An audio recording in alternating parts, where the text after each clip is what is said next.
먼저 이 채널 제임과의 복수를 청취하고 계신 여러분께 인사드립니다. 제 이름은 길순이고 올해 67세입니다. 평생 의지할 곳이라고는 아들 진호 하나뿐이었습니다. 하지만 그 아이가 가족의 등기부등본을 전부 장모에게 넘긴 바로 그날, 제 마음은 마치 누군가가 칼로 찌르는 것 같았습니다. 진호는 집에 와서 등기부를 제 앞에 내밀며 떨리는 목소리로 말했습니다. 엄마, 이거 은정이한테 맡길게요. 전 아내를 믿어요. 엄마는 걱정 마세요. 저는 그 아이를 바라보며 눈물이 흐렸지만 목소리는 단호했습니다. 내가 조상 대대로 내려온 재산을 엄마가 아니라 내 아내에게 맡기겠다는 거냐? 진호는 고개를 숙였습니다. 저는 바로 알 수 있었습니다. 이 아이는 더 이상 스스로 결정할 수 없다는 것을. 모든 것은 제 며느리 은정이 조종하고 있었습니다. 그날 밤, 저는 진호가 누군가와 통화하는 소리를 엿들었습니다. 방 옆에서 은정의 목소리가 문틈을 타고 흘러나왔습니다. 꽉 잡아둬. 그 늙은이는 끼어들 수 없어. 저는 충격에 빠졌습니다. 며칠 후, 저는 약한 척하며 진호에게 시장에 데려다 달라고 부탁했습니다. 돌아오는 길에 저는 물었습니다. 아들아, 넌 정말 엄마보다 그 여자를 더 믿니? 진호는 침묵하다가 짧게 대답했습니다. 엄마 걱정 마세요. 제가 알아서 할게요. 그 말을 듣고 저는 소름이 돋았습니다. 평생 품에 안고 키운 아들이 이제는 겨우 10년도 함께 살지 않은 여자만을 믿고 있었습니다. 제 마음은 분노로 끓어올랐습니다. 저는 혹시 몰라 예전부터 땅 문서의 사본을 따로 보관해 두었습니다. 그 작은 결정이 제 인생을 구할 줄은 몰랐습니다. 그날 밤, 저는 혼자 앉아 조용한 집을 바라봤습니다. 남편과 조상님들의 모습이 떠올랐습니다. 저는 다짐했습니다. 만약 은정이 모든 것을 삼키려 든다면 이 늙은 여자가 반드시 그녀의 목구멍에 걸리게 할 것이라고. 저는 그때처럼 손이 떨린 적이 없었습니다. 하지만 제 마음에는 불타는 생각이 있었습니다. 이 게임에서 저는 절대 지지 않을 것입니다. 진호가 등기부를 은정에게 넘긴 그날 이후로 저는 늘 불안했습니다. 잠도 제대로 잘 수 없었습니다. 어느 밤, 물을 마시러 나갔다가 거실에서 은정의 목소리를 들었습니다. 은정은 누군가와 통화하며 목소리를 낮췄지만 저는 또렷이 들을 수 있었습니다. 걱정 마, 땅 문서는 내 손에 있어. 그 늙은이는 이제 요양원 갈 날만 남았어. 저는 충격에 얼어붙었습니다. 손이 떨려 물컵을 떨어뜨려 깨뜨렸습니다. 은정이 곧바로 돌아봐서 눈에는 증오가 번뜩였습니다. 아직 안 주무셨어요? 그녀는 달콤하지만 칼날 같은 목소리로 물었습니다. 저는 대답하지 않고 등을 돌렸습니다. 하지만 마음속으로는 확신했습니다. 이 며느리는 집만이 아니라 제 목숨까지도 자기 인생에서 없애고 싶어 한다는 것을. 다음 날, 저는 진호에게 조심스럽게 물었습니다. 내 아내가 엄마를 요양원에 보낼 생각인 거 알고 있니? 진호는 잠시 멈췄다가 쓴웃음을 지으며 얼버무렸습니다. 엄마, 너무 걱정하지 마세요. 은정이는 그런 생각 없어요. 저는 진호를 보며 안쓰러운 마음과 분노가 동시에 들었습니다. 분명 어젯밤 얘기를 들었을 텐데 모르는 척하고 있었습니다. 그뿐만 아니라 다음 날 아침에 보니 제 방 금고가 텅 비어 있었습니다. 평생 모은 수십만 원의 큰 돈이 사라졌습니다. 제가 따져 묻자 진호는 우물쭈물했고 은정은 저를 비웃으며 말했습니다. 엄마가 돈을 가지고 있어봤자 늙어서 얼마나 쓰겠어요? 우리가 알아서 쓸게요. 저는 할 말을 잃었습니다. 제 인생에서 이렇게까지 짓밟힌 적은 없었습니다. 그날 오후, 저와 진호는 심하게 다퉜습니다. 저는 이를 악물고 말했습니다. 내가 너를 몇 년이나 키웠는데 이제 와서 내 모든 걸 아내에게 넘기겠다는 거냐? 은정은 옆에서 오만하게 말했습니다. 엄마, 이제 엄마 아들은 제 남편이에요. 그의 모든 것은 제 것이죠. 저는 그 뻔뻔한 얼굴을 때리고 싶었지만 참았습니다. 대신 진호를 바라봤습니다. 그는 고개를 숙인 채 아무 말도 하지 못했습니다. 저는 알았습니다. 진호는 이미 그 여자의 손에 꽁꽁 묶여 있었습니다. 제가 나서지 않으면 모든 것을 잃게 될 것입니다. 그날 밤, 저는 방에 앉아 눈물을 참으며 생각했습니다. 이제는 물러설 길이 없습니다. 저는 은정의 말 한마디, 경멸의 눈빛, 수상한 행동 하나하나를 기록하기 시작했습니다. 모든 증거를 모아 한 방에 끝내려 했습니다.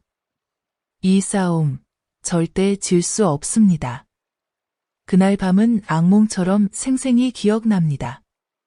밤이 깊어 계단을 내려가 물을 뜨려다 미끄러져 머리를 바닥에 세게 부딪혔습니다. 모든 것이 암흑이 되었습니다. 눈을 뜨니 병원 천장에서 새하얀 빛이 쏟아지고 있었습니다. 의사 한 분이 조용히 말했습니다. 3일 동안 혼수 상태였어요. 다행히 깨어나셨습니다. 저는 멍한 상태로 몸을 움직이려 애썼습니다. 온몸이 힘이 없었습니다. 침대 옆에는 진호가 앉아 있었고 눈이 빨갰습니다. 엄마, 미안해요. 아무것도 지키지 못했어요. 저는 무슨 말인지 몰랐습니다. 은정이 들어와 서류 뭉치를 들고 비웃으며 말했습니다. 이제 걱정하지 마세요. 집과 땅은 제 이름으로 되어 있으니까 편히 요양하세요. 제 심장은 찢어질 듯 아팠습니다. 진호를 바라보니 그는 고개를 숙인 채 침묵했습니다. 그 아픔은 넘어져서가 아니라 가족의 배신에서 온 것이었습니다. 저는 아무 말도 하지 않았습니다. 약한 척, 힘이 없는 척 연기했습니다. 하지만 마음속으로는 한 가지를 떠올렸습니다. 계단에서 넘어지기 전 저는 오래된 친구 창수에게 집을 파는 계약서에 미리 도장을 찍어 공증까지 마쳤던 것입니다. 그 계약서는 비밀로 간직했습니다. 제가 깨어났을 때 창수가 병문 안을 왔습니다. 그는 조용히 봉투를 베개 밑에 놓으며 속삭였습니다. 걱정 마세요.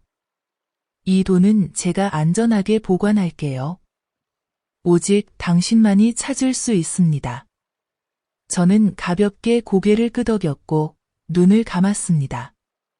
은정은 전혀 몰랐지만 저를 바라보는 눈빛에는 의심이 스며 있었습니다. 그날 밤 진호가 몰래 병실에 들어왔을 때 저는 조용히 물었습니다. 내 아내가 무슨 짓을 했는지 알기나 하니? 진호는 울먹이며 말했습니다. 저는 약해서 감히 맞설 수 없었어요. 저는 더 이상 아무 말도 하지 않았습니다. 제 아들은 이미 그 여자 손에 잡혀버렸습니다. 다음 날 아침, 은정은 또 다른 서류를 내밀며 모든 권리를 포기한다는 확인서에 서명하라고 강요했습니다. 저는 쓴웃음을 지으며 펜을 들고 일부러 손을 떨며 말했습니다. 엄마가 너무 피곤해서 내일 할게. 은정의 눈에 분노가 번쩍였습니다. 저를 두려워한다고 생각했겠지만 제 마음은 얼음처럼 차가웠습니다. 이제부터가 진짜 싸움의 시작임을 알고 있었습니다. 퇴원 후 저는 곧장 집으로 가지 않고 창수네로 향했습니다. 창수는 젊은 시절 친구로 이제는 머리도 휘어졌지만 성격은 여전히 솔직하고 의리가 있다. 내가 들어서자 그는 벌떡 일어나 말했다. 길순 씨, 아직 살아계셔서 정말 다행이에요. 걱정 마세요. 집 한도는 그대로 잘 보관하고 있어요. 나는 자리에 앉아 느리지만 단호하게 말했다. 그 돈 중 일부만 맡아주세요. 나머지는 변호사 선임비로 좀 주세요. 내 며느리가 다 삼키게 두지 않을 거예요. 창수는 고개를 끄덕이며 더 묻지 않았다. 다음 날 나는 작은 변호사 사무실을 찾았다. 내가 기록해둔 모든 것과 창수와의 계약서를 건넸다. 젊은 변호사는 내 눈을 바라보며 말했다. 뒤집을 기회가 있습니다. 하지만 인내심이 필요해요. 나는 끓어오르는 마음으로 고개를 끄덕였다. 그 사이 진호가 나를 찾아와 애원했다. 엄마, 그만두세요. 일이 커지면 아내를 잃을까 봐 무서워요. 나는 차가운 눈빛으로 그를 바라봤다. 내가 아내를 잃어도 엄마는 있지. 하지만 엄마가 다 잃으면 누가 널 챙기냐? 진호는 대답하지 못하고 고개를 숙였다. 나는 그가 약하다는 걸 알았고 더 이상 그에게 기대지 않기로 했다. 며칠 뒤 은정이 통제를 더 강화하기 시작했다. 진호가 나를 찾아오는 것도 금지했고 어느 날 마주쳤을 때 내 얼굴을 보고 대놓고 말했다. 엄마, 아무것도 되찾을 생각 마세요. 엄마가 갈 곳은 요양원뿐이에요. 나는 침묵했다. 하지만 내 마음엔 불이 활활 타올랐다. 어느 날 오후 옆집 아주머니가 헐레벌떡 뛰어와 말했다. 길순 씨, 은정이가 어떤 남자랑 아주 다정하게 다니는 걸 봤어요. 그 말을 듣고 나는 멍해졌지만 곧 일어나 작은 수첩에 한 줄을 적었다. 은정에게 내연남 있음. 그날 밤 창수가 뜨끈한 죽을 가져다 주며 찾아왔다. 그는 나를 보며 쓴웃음을 지었다. 천천히 기다려요. 며느리가 스스로 정체를 드러낼 거예요. 나는 고개를 끄덕였다. 내 건강이 오래가지 못할 걸 알지만 남은 숨결까지도 반격에 쓸 것이다. 나는 마음속으로 다짐했다. 이 게임은 이제 시작일 뿐이라고. 어느 아침 은정이 내 집의 문도 두드리지 않고 들어왔다. 팔짱을 끼고 도전적인 목소리로 말했다. 엄마, 마음의 준비하세요. 며칠 안에 모든 서류가 제 이름으로 바뀔 거예요. 남은 게 있으면 알아서 넘기세요. 나는 눈을 똑바로 바라보며 분노를 억누르고 일부러 약한 척 말했다. 엄마 늙어서 가진 것도 없어요. 며칠만 생각할 시간을 주세요. 은정은 비웃으며 돌아섰다. 그때 나는 몰래 작은 녹음기를 옷주머니에 넣어두었다. 방금 한 말 모두 내 손에 있다. 그날 오후 이웃들이 골목에서 수군거리는 소리가 들렸다. 길순 씨 며느리 정말 못됐어. 시장 한복판에서 시어머니 쫓아내겠다고 하더라. 세상에, 며느리라고 해도 너무하네. 소문은 빠르게 퍼졌다. 하지만 나는 서두르지 않고 조용히 내 수첩에 또 한 줄을 적었다. 저녁에 진호가 찾아왔다. 그는 다급하게 속삭였다. 엄마, 아내가 엄마가 권리 포기 서류에 사인 안 하면 일을 더 크게 만들겠대요. 나는 한숨을 쉬며 말했다. 안 보이니? 내 아내는 엄마를 눈엣 가시로 여겨. 진호는 울었지만 여전히 아내에게 맞서지 못했다. 다음 날 은정이 다시 찾아와 내 앞에 서류 뭉치를 내려놨다. 사인하세요. 그래야 엄마가 평안하게 지낼 수 있어요. 나는 손을 떨며 일부러 시간을 끌었다. 그 사이 녹음기는 다시 작동했다. 은정은 이를 악물고 말했다. 엄마가 뭘 원하든 상관없어요. 이 집은 곧 전부 제 것이 될 거예요. 나는 숨을 헐떡이며 의자에 앉았다. 며칠만 더 시간을 줘. 그녀는 화가 나 서류를 챙겨 가버렸다. 나는 녹음기를 꽉 쥐었다. 처음으로 진짜 무기를 손에 넣었다는 생각이 들었다. 나는 속삭였다. 이 전쟁은 이제 물러설 길이 없다고. 그리고 내 이야기를 계속하기 전에 영상의 좋아요와 채널 구독, 알림 설정을 잊지 마세요. 제인과의 복수 채널에서 감동적이고 깊이 있는 가족 이야기를 놓치지 않으려면 꼭 부탁드립니다. 들어주셔서 감사합니다. 내 이야기로 돌아가서 그날 밤 나는 잠을 이루지 못했다. 내 인생을 되돌아봤다. 젊었을 때도 한 남자에게 배신당한 적이 있었다. 나는 혼자 아이를 키우며 온갖 고생을 견뎠다. 이제 내 아들이 아내에게 휘둘리는 걸 보니 더 아팠다. 나는 맹세했다. 진호의 삶에선 절대 같은 역사가 반복되지 않게 하리라. 다음 날 아침, 나는 그를 골목 어귀찻집으로 불렀다. 나는 아들의 눈을 똑바로 바라봤다.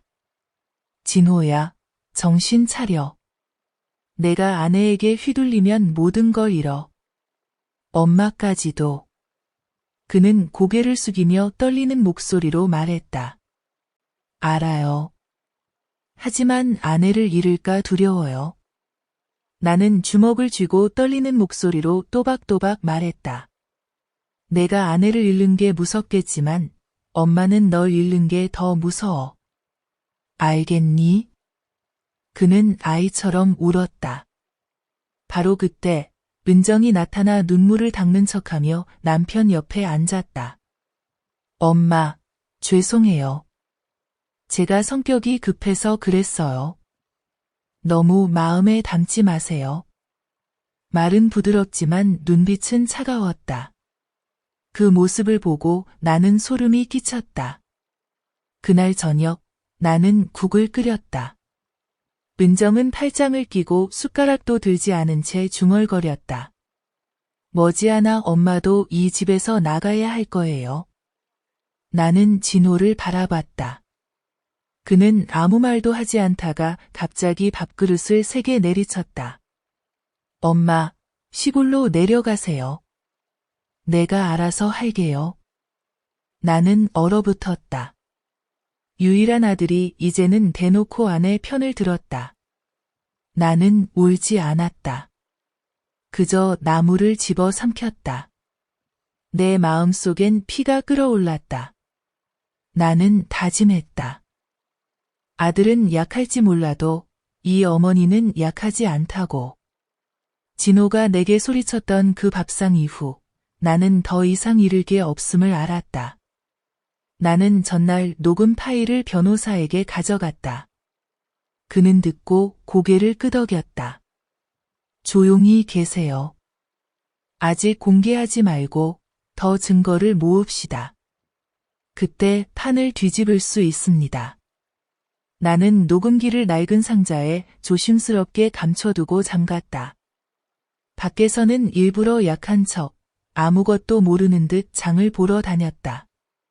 하지만 속으론 이미 준비를 마쳤다. 은정은 경계하기 시작했다. 가끔 의심스러운 눈빛으로 나를 바라봤다. 또한 전화로 속삭이거나 한밤중에 밖에 나가곤 했다. 나는 또 다른 음모를 꾸미고 있음을 직감했다. 어느 날 나는 창수에게 가서 돈을 좀 받아왔다. 막 문을 나서자마자 나는 아는 사람을 마주쳤다. 그가 목소리를 낮추며 말했다. 알아요? 은정이 동네 호텔에서 어떤 남자랑 자주 만난대요. 여러 번 봤다더라고요. 그 말을 듣는 순간 내 마음은 얼어붙었다. 그날 밤 나는 사람을 시켜 뒤를 밟고 사진을 찍게 했다. 과연 은정이었다. 낯선 남자와 손을 잡고 있었다. 사진 뭉치를 손에 쥐고 나는 떨렸지만 입가에는 미소가 번졌다. 나는 속삭였다. 하늘이 날 돕는구나. 그날 밤 진호가 집에 들어왔다. 눈이 빨갛게 충혈되어 웅얼거리며 말했다. 엄마, 제발 이를 키우지 마세요. 아내가 저를 떠날 거예요. 나는 사진을 책상 위에 올려놓고 그쪽으로 밀었다. 봐라. 내 아내는 이미 오래전에 널 떠났다. 진호는 떨리는 손으로 사진을 들고 눈물을 뚝뚝 흘렸다. 그는 아무 말도 못하고 침묵했다. 나는 돌아섰다. 가슴이 아프게 쿡쿡 찔렸지만 입술은 차갑게 속삭였다. 이번 싸움은 반드시 내가 이겨야 한다. 그날 이후 나는 아무 말도 하지 않았다. 나는 안다. 내가 조금이라도 드러내면 은정이 반격할 기회를 잡을 테니까. 나는 아무것도 모르는 척하며 그 스스로 실수하기를 기다렸다. 진호는 달라지기 시작했다. 불안해하며 아내를 보지만 예전 같지 않았다. 진호가 여러 번 묻고 싶어 하다가도 결국 침묵하는 모습을 봤다. 은정은 여전히 뻔뻔했지만 눈빛에 불안함이 스쳤다. 어느 날 오후 내가 시장을 지나다가 사람들이 수군거리는 소리를 들었다. 요즘 은정이 이상해. 멋부리고 키 큰 남자랑 다니더라. 길순이 아들이 알면 큰일 나지. 소문은 빠르게 퍼져 동네 사람들 모두 은정을 다른 눈으로 보기 시작했다. 나는 아무 말 없이 채소 바구니를 안고 집으로 돌아가며 마음속에 또 하나의 체크 표시를 더했다. 그날 밤 은정이 화를 내며 진호에게 소리쳤다. 당신, 나 의심하는 거야? 누가 그런 소문을 퍼뜨렸어? 당신 엄마야? 진호는 더듬거리며 말했다.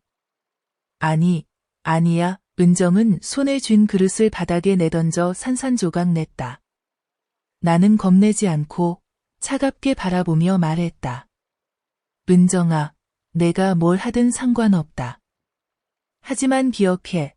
모든 거짓말은 결국 드러나게 돼. 그녀의 눈빛이 순간 번쩍이며 두려움이 스쳤다.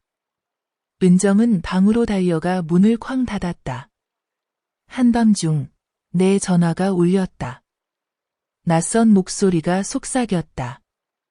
조심해요, 할머니. 곧 큰일이 터질 거예요. 나는 꼼짝 않고 앉아 있었다. 어둠 속에서 나는 기록장을 꼭 쥐었다. 늙은 심장은 쿵쾅거렸지만 입술은 중얼거렸다. 와 봐라. 나는 이미 준비됐다. 어느 아침 은정이 갑자기 동사무소에 불려갔다. 이유는 토지 분쟁 때문이었다. 나는 소식을 듣고 조용히 따라가 멀리서 지켜봤다. 방 안에서 공무원들이 계속 질문했다. 은정은 억지로 웃으며 서류를 내밀었지만 얼굴에는 땀이 맺혔다. 진호는 옆에서 그림자처럼 지쳐 보였다. 누구 편을 들어야 할지 몰랐다. 공무원이 재산 출처를 묻자 나는 방에 들어가 책상 위에 서류 뭉치를 올려놨다. 그 안에는 녹음 파일, 외도 사진, 창수와의 집매매 계약서가 들어있었다. 나는 짧게 말했다. 저는 이 여자가 말하는 것처럼 결백하지 않다는 걸 증명하고 싶을 뿐입니다. 분위기가 팽팽해졌다. 공무원이 녹음기를 틀자 은정이 나를 욕하고 도발하는 목소리가 또렷이 들렸다. 이어서 외도 사진들이 화면에 떴다. 진호는 충격에 하얗게 질렸다. 공무원이 찡그리며 말했다. 은정 씨, 이 일들은 모두 기록하겠습니다. 명확히 소명해야 합니다. 은정은 얼굴이 붉어지며 억지로 항변했다. 이건 조작이에요. 함정이에요. 나는 더 이상 아무 말도 하지 않고 그저 그녀의 눈을 똑바로 바라봤다. 그 눈동자에서 처음으로 두려움이 번쩍였다. 동사무소를 나오자마자 은정은 진호를 끌고 나가 소리쳤다. 봤지? 당신 엄마가 우리 가정을 망치려 해. 진호는 고개를 떨군 채 아무 말도 하지 않았다. 그날 밤 나는 포기한 척했다. 나는 진호에게 조용히 말했다. 엄마도 늙어서 더는 못 버티겠다. 내가 알아서 해라. 하지만 사실 나는 새로운 녹음 파일을 하나 더 가지고 있었다. 은정이 내연남에게 자랑하는 목소리였다. 그 늙은이 얼마 못 버텨. 곧 내가 다 가질 거야. 녹음 파일을 다시 들으며 나는 싸늘하게 웃었다. 나는 속삭였다. 이번엔 내가 함정에 빠진 거야. 며느리야. 동사무소 사건 이후 나는 은정이 더 대담해질 거란 걸 알았다. 나는 먼저 움직이기로 했다. 다음 날 나는 마지막 남은 4명이의 작은 재산을 조용히 팔았다. 그 돈은 남기지 않고 손주 명의의 적금 통장에 넣었다. 소식을 들은 은정은 소리치며 눈이 빨갛게 충혈됐다. 할망구, 감히 나 몰래 그런 짓을 했어? 나는 담담하게 말했다. 내 재산이니 내 손주에게 주겠다. 너랑은 상관없다. 은정은 손을 떨며 나에게 달려들 뻔했다. 그러나 그 순간 진호가 막아섰다. 처음으로 내 아들이 소리쳤다. 그만해, 은정. 여길 아직도 집이라고 생각해. 온 동네가 소리를 듣고 달려왔다. 모두가 은정이 소리치며 밀치는 모습을 똑똑히 봤다. 나는 일부러 가만히 앉아 손주 통장을 꼭 껴안았다. 이웃들은 수근거렸다. 저런 며느리가 다 있나? 호랑이보다 무섭네. 불쌍한 길순 할머니, 늙어서도 이런 꼴을 당하다니. 은정은 더 화가 나서 날뛰었다. 내 통장을 빼앗으려고 달려들었다. 이번엔 진호가 참지 못하고 나를 뒤로 감싸며 크게 외쳤다. 엄마한테 다시 손대면 가만 안 둬. 온 집안이 조용해졌다. 은정은 잠시 얼어붙더니 쿵쿵 발을 구르며 나가버렸다. 나는 아들을 바라보며 가슴이 아팠지만 입가에는 미소가 번졌다. 나는 알았다. 결국 그가 아내의 진짜 모습을 보았다는 것을. 나는 한숨을 쉬며 속삭였다. 이제야 정신이 들었구나. 진호야. 그날 다툼 이후 나는 은정이 조용해질 줄 알았다. 하지만 오히려 더 사나워졌다. 어느 날 오후 옆집 할머니가 봉투 하나를 건네줬다. 안에는 복사된 종이들과 삐뚤빼뚤한 글씨가 있었다. 은정이 서류 위조 증거다. 잘 간직해서 스스로 지켜라. 나는 떨리는 손으로 한 장 한 장 넘겼다. 정말로 위조된 서명, 가짜 도장이 뚜렷했다. 나는 즉시 변호사에게 가져갔다. 그는 단호하게 말했다. 이게 열쇠입니다. 때만 기다리면 이길 수 있어요. 그날 밤 나는 진호에게 보여줬다. 진호는 충격의 말을 잇지 못했다. 아니야, 그럴 리 없어. 은정이 방에서 나와 종이 뭉치를 빼앗으며 소리쳤다. 다 거짓말이야. 누가 나를 해치려는 거야. 하지만 얼굴은 하얗게 질렸고 손은 떨렸다. 나는 아무 말도 하지 않고 그녀의 눈을 깊이 바라봤다. 그 눈빛의 은정은 한 발짝 물러서며 오만한 태도를 완전히 잃었다. 다음 날 식사 중에 나는 젓가락을 내려놓고 천천히 말했다. 거짓된 일은 언젠가 드러나게 마련이다. 은정은 대답하지 않았다. 그녀는 평소와 다르게 조용했고 두 눈은 벌겋게 충혈되어 밥그릇만 바라보고 있었다. 더 이상 고함도 욕설도 없었다. 하지만 나는 그 침묵이 어떤 말보다 위험하다는 걸 알았다. 그날 저녁 창수가 찾아와 과일을 건네주었다. 그는 주위를 둘러보고는 속삭였다. 조심해야 해요. 며느리가 쉽게 포기할 사람이 아니에요. 내가 보기엔 무슨 일이든 할 수 있을 것 같아요. 나는 가볍게 고개를 끄덕였고 마음이 무거워졌다. 큰 폭풍이 곧 닥칠 것을 나는 알고 있었다. 나는 문을 닫고 서류 뭉치를 품에 안고 속삭였다. 만약 그녀가 발버둥치면 이 할미가 진실로 그녀를 무너뜨릴 것이다. 아니나 다를까 은정은 가만히 있지 않았다. 어느 날 아침, 동사무소 직원이 집에 찾아와 내 이름을 불렀다. 나는 떨리는 손으로 문을 열었고 소환장을 받았다. 내용은 은정이 나를 역으로 고소해 명예훼손을 주장한다는 것이었다. 나는 등골이 오싹해졌지만 두려움을 내색하지 않고 씁쓸하게 웃었다. 좋아요. 동사무소에서 진실이 드러나겠지. 대질 신문날, 은정은 연극하듯 행동했다. 그녀는 울면서 나를 모함했다. 저 할머니는 치매해요. 기억도 왔다 갔다 하고 맨날 상상만 해요. 저를 미워해서 없는 얘기를 지어내는 거예요. 나는 가만히 앉아 그녀가 말하도록 놔뒀다. 진호는 불안에 땀을 흘리며 말을 끼워 넣으려 했다.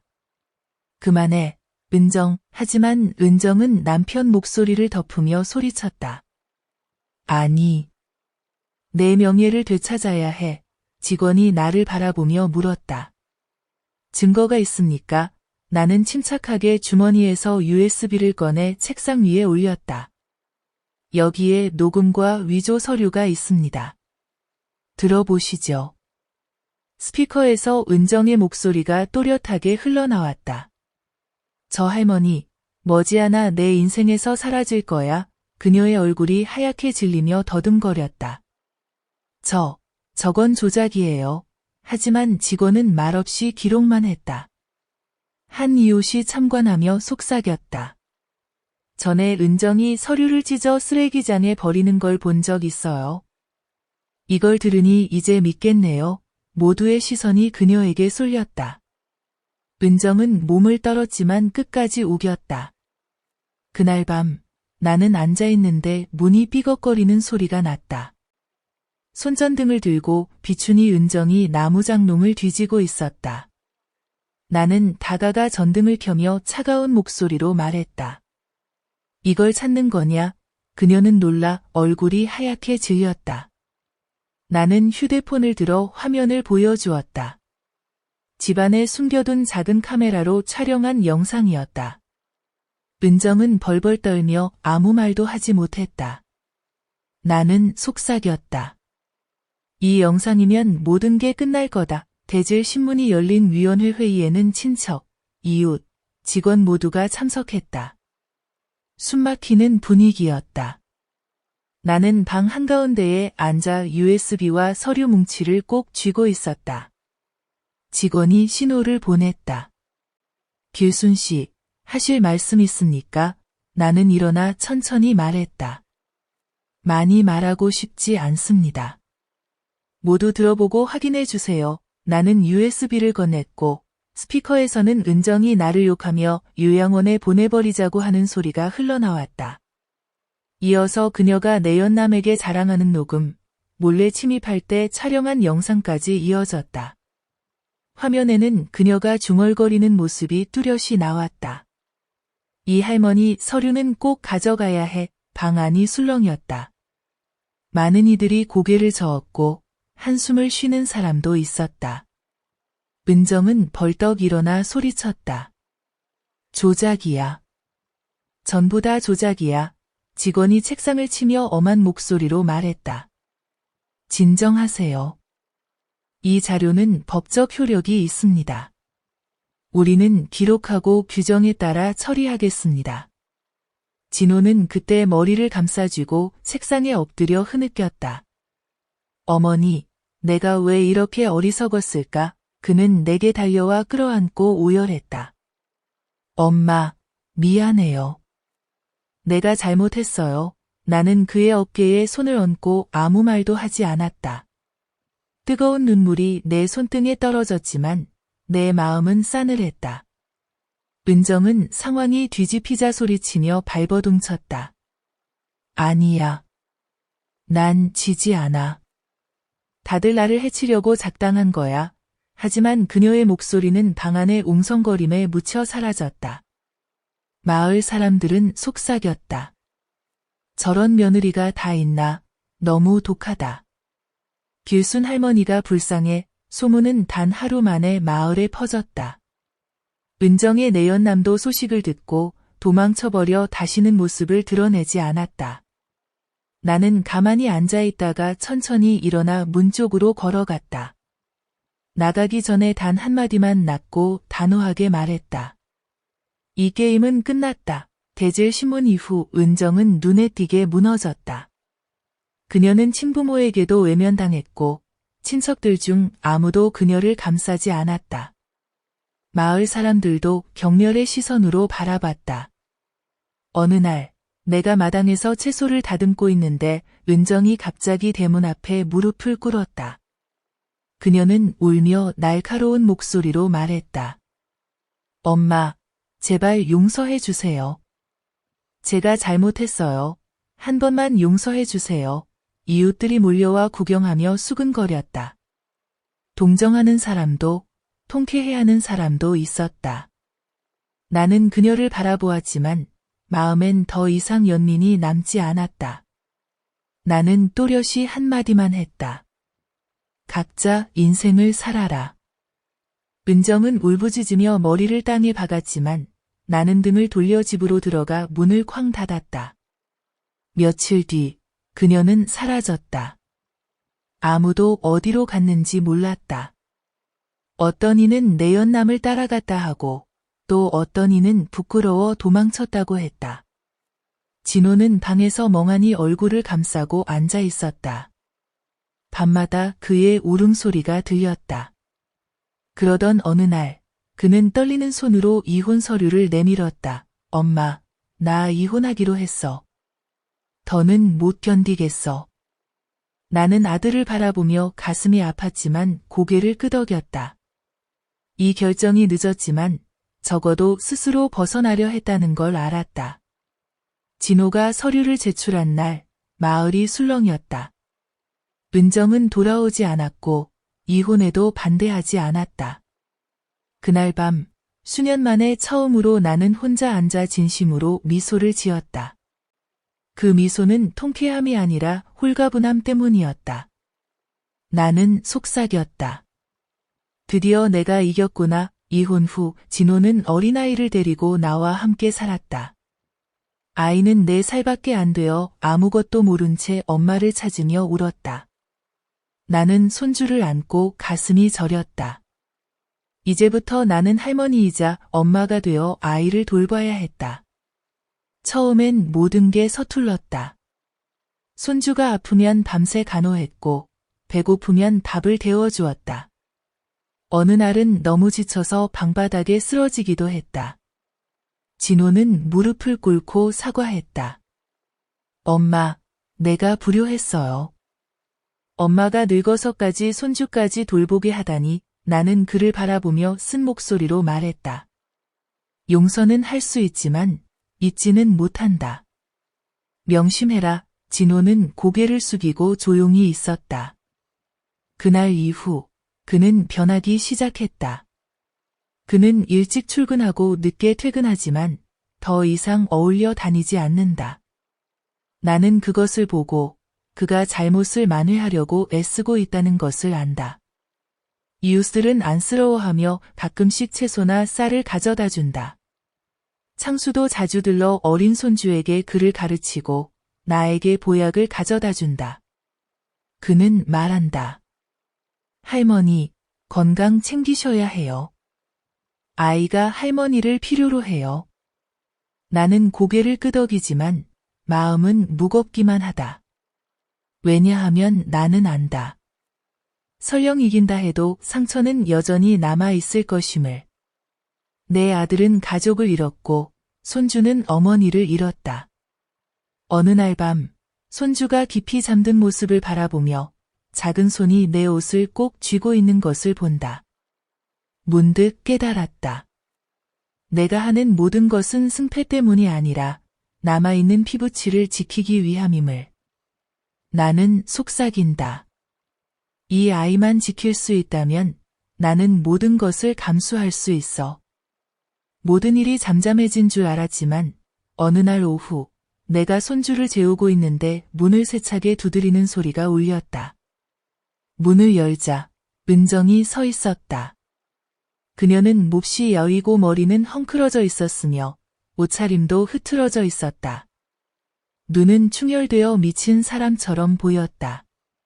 그녀는 들어오며 이를 악물고 말했다. 난 모든 걸 잃었어요. 하지만 할머니가 이긴 줄은 마세요. 난 모두를 나와 함께 진흙탕에 끌고 갈 거예요.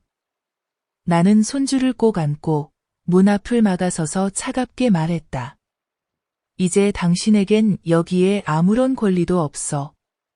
내 아들은 당신을 떠났고 손주도 당신 같은 엄마는 필요 없어. 은정은 비웃으며 말했다. 할머니가 그 아이를 지킬 수 있을 것 같아요? 내가 어떻게든 다시 데려갈 거예요. 진호가 소리를 듣고 뛰어나왔다. 그의 얼굴은 창백했고 떨리는 목소리로 말했다. 은정아, 돌아가. 더 이상 문제 일으키지 마. 하지만 은정은 소리치기만 하다가 밤길로 사라졌다. 그날 밤 내가 막 잠이 들려던 순간 쨍그랑 커다란 돌 하나가 유리창을 향해 날아들었다. 나는 벌떡 일어나 손주를 안고 심장이 미친 듯이 뛰었다. 골목 밖에서 누군가 달아나는 발소리가 들렸다. 다음 날 아침 마을 사람들은 수근거렸다. 은정 말고 누가 또 이런 일을 하겠어. 그 여자가 돌아와서 또 사고를 쳤지. 나는 경찰에 신고하지 않았다. 알고 있었다. 더 엮이면 더 복잡해질 뿐임을. 나는 조용히 문을 꼭 잠그고 진호에게도 어디를 가든 일찍 들어오라고 당부했다.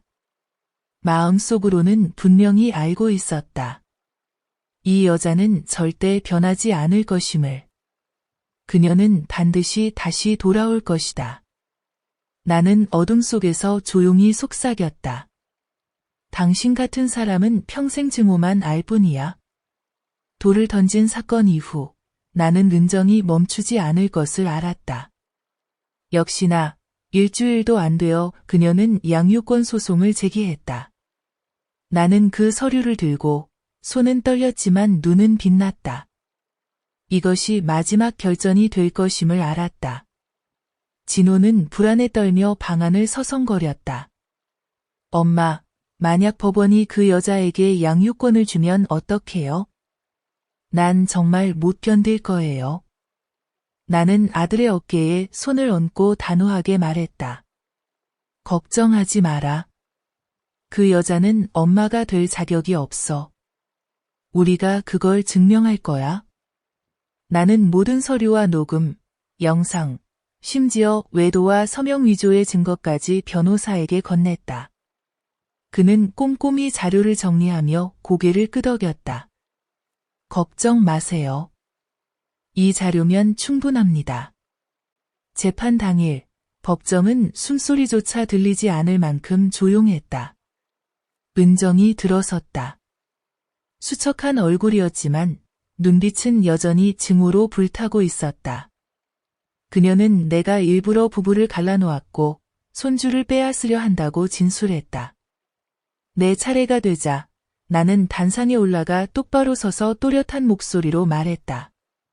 나는 아무것도 빼앗으려 한 적 없습니다. 나는 그저 내 손주가 정직하고 폭력 없는 환경에서 자라길 바랄 뿐입니다. 진짜 엄마라면 서류를 위조하지도 외도를 하지도 시어머니를 요양원에 보내려 하지도 않을 것입니다. 법정의 웅성거림이 일었다. 나는 은정의 얼굴을 똑바로 바라보았다.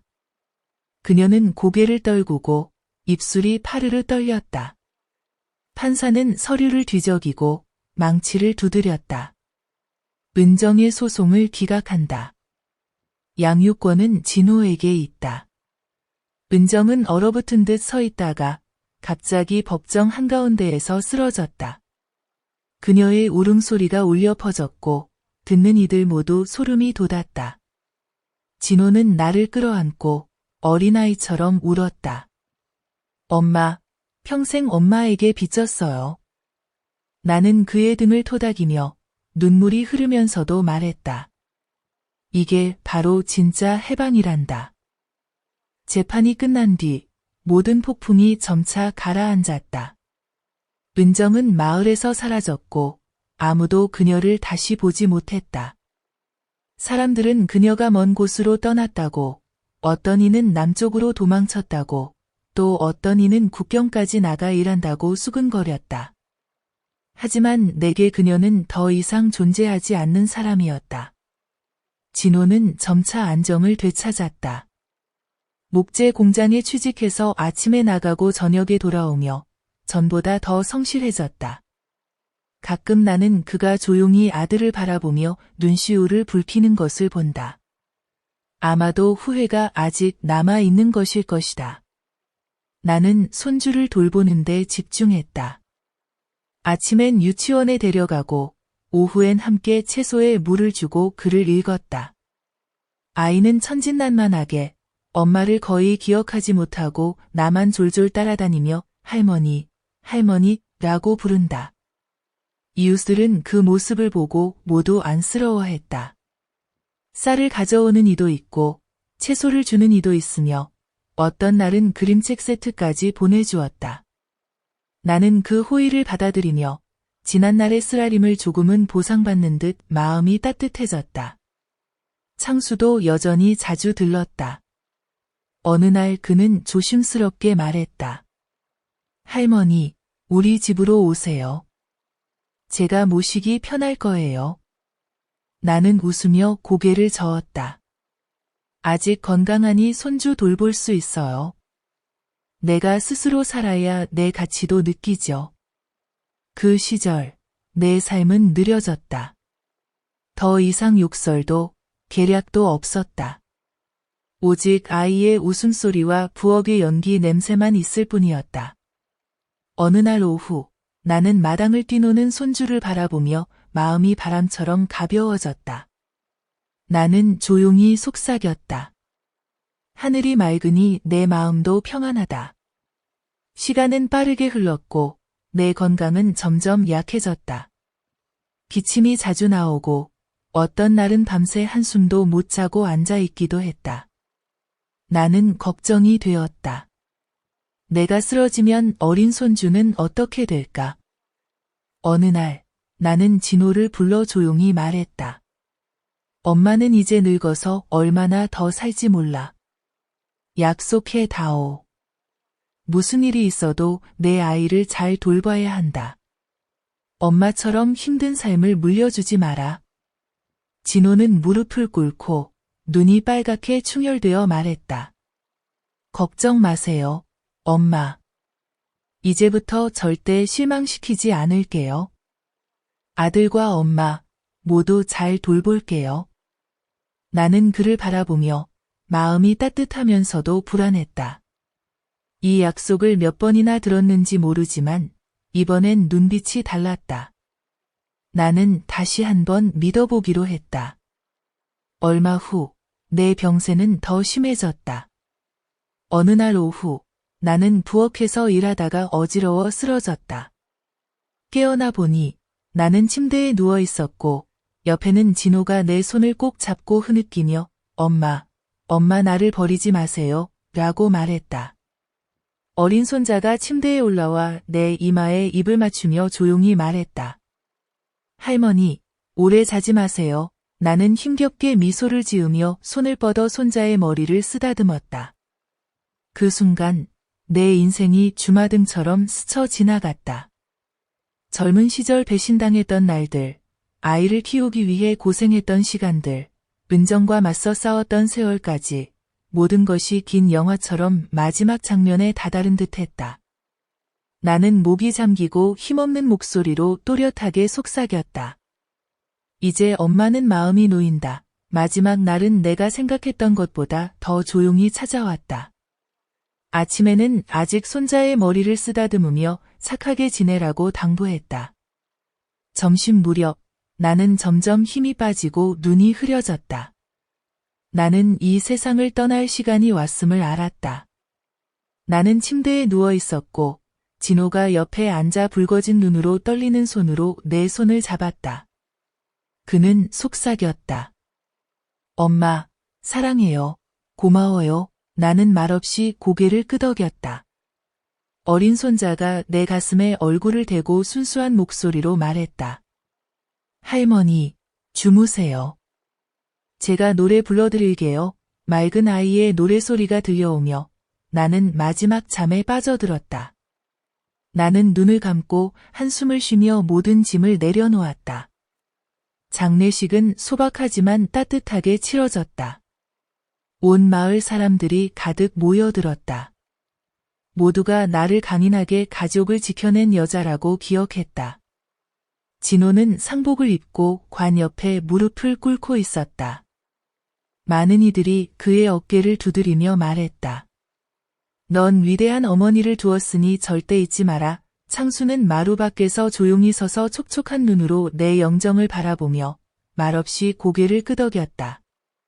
마치 평생의 벗을 보내는 듯했다. 어린 손자는 어리둥절해하며 아버지의 손을 잡고 물었다. 할머니는 어디 가셨어요? 진호는 목이 메어 아이를 안으며 대답하지 못했다. 그날 오후 하늘은 맑고 구름이 천천히 흘렀다. 절의 종소리가 길게 울려 퍼졌다. 내 이야기는 평온하게 끝이 났다. 더 이상 원망도 없고 남은 것은 혈육의 정뿐이었다. 나는 떠났지만 남아있는 이들의 마음 속에서 나는 영원히 살아있다. 이 이야기는 67세의 길순 할머니에 대한 것이다. 평생을 아들 진호를 키우며 살아온 어머니였다. 진호가 어른이 되자 그는 땅 문서를 아내 은정에게 넘기며 비극의 시작이 열렸다. 은정은 탐욕스러운 본색을 드러내며 재산을 모두 차지하려 했고 심지어 시어머니를 요양원에 보내려 했다. 길순 할머니는 여러 번의 충격을 겪었다. 돈을 잃은 것을 알았을 때부터 아들에게 외면당하고 혼수 상태에 빠졌다가 깨어나 보니 집과 땅이 며느리 이름으로 넘어가 있었다. 하지만 할머니는 쓰러지지 않았다. 조용히 서류를 챙기고 오랜 친구 창수와 변호사에게 도움을 청했다. 은정의 외도 증거와 위조된 서명을 하나하나 모았다. 대결은 위원회와 법정에서 절정에 달했다. 은정은 마을 사람들 앞에서 본색이 드러나 애인도 명예도 모두 잃었다. 진호는 결국 깨달음을 얻고 이혼한 뒤 아이를 데리고 어머니에게 돌아왔다. 은정은 여러 차례 돌아와 원한을 퍼뜨렸지만 모두 실패했다. 승리했지만 길순 할머니는 마음의 상처를 안고 살아갔다. 노년의 무게는 컸지만 손자에 대한 사랑이 할머니를 버티게 했다. 병이 덮쳐왔을 때 할머니는 자식과 손자의 품에서 평온하게 세상을 떠났다. 남긴 것은 의지와 희생, 혈육을 지키려는 결연한 마음의 본보기였다. 이야기는 고요한 여운으로 끝난다. 길순 할머니는 세상을 떠났지만 그 강인한 어머니의 모습은 남은 이들의 기억 속에 영원히 살아있다.